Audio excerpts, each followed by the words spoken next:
Park ওকে নিজের দাদুর coffin না খুলেই কফিন শুদ্ধই জ্বালাতে বলে। এসব জিনিস কিমের অনেক আজব লাগে। কিম আর বাকি সবাই ওই জায়গায় যায় যেখানে পার্কের দাদুকে কবর দেওয়া হয়েছিল। কিম যখন কবরের মাটিকে যাচ করে ওকে ওখানে নেগেটিভ এনার্জির অনুভূতি হয়। কিম পার্ককে জিজ্ঞেস করে যে ওর দাদুর কবরের জন্যে এই জায়গাটা কে ডিসাইড করে দিয়েছিল। পার্ক বলে কিসুনে নামের একটা সন্ন্যাসী ছিল, সেই এই জায়গাটা ডিসাইড করে দিয়েছিল। কবরে কোনো নাম লেখা ছিল না, শুধু কয়েকটা নম্বর লেখা ছিল।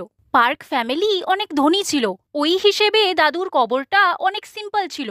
কিমের কারণ পার্ককে জিজ্ঞেস করে। পার্ক ওকে বলে আগের জমানায় গ্রেভ রবার্স হতো, যারা গ্রেভ মানে কবর খুলে ভিতরের সব মূল্যবান জিনিস চুরি করে নিত।